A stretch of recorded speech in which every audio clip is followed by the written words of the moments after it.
what we're seeing is that men and boys start falling behind then. Boys are falling behind in school at all levels, starting in kindergarten. They don't have as good fine motor control. And so they can't use the scissors as well. And so all the way in kindergarten, they're starting to feel like, oh, I'm falling behind. I'm not as good as the girls.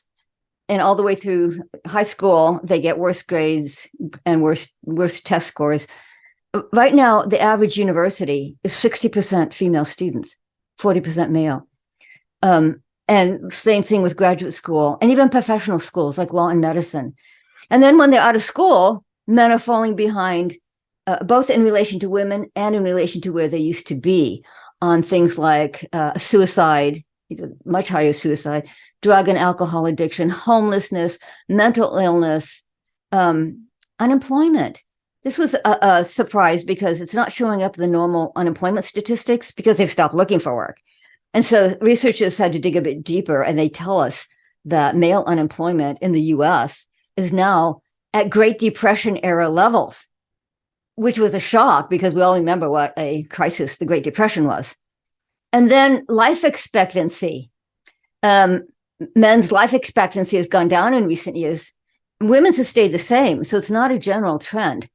So that a magazine called The New Scientist had an article on it, and it said, the greatest demographic factor now in early death is being male.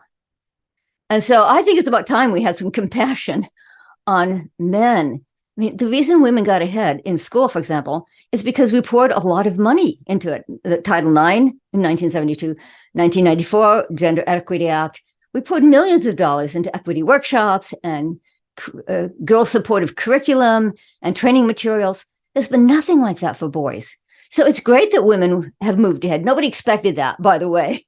They thought we would bring girls up to parity with boys. No one expected that they would just shoot right past them. But that's where it is now. Girls have shot way past the boys. And now it's time to start asking, should we maybe have some special programs for boys? Should we maybe figure out, how do boys learn? How can we have programs and curricula that is particularly supportive of the way boys learn in school and the way boys think and boys' interests and activities? I think it's time to have compassion. And I have to tell you, a lot of people have said that my book comes across as compassionate and supportive.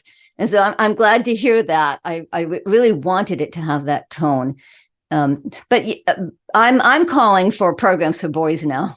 There's emerging evidence now that girls are not doing so well either. Well, a couple of years ago, there was a study done, and the title was something like The Mystery of Women's Increased Depression. I forget the exact terms, but it was a large study that found that women's happiness has gone down.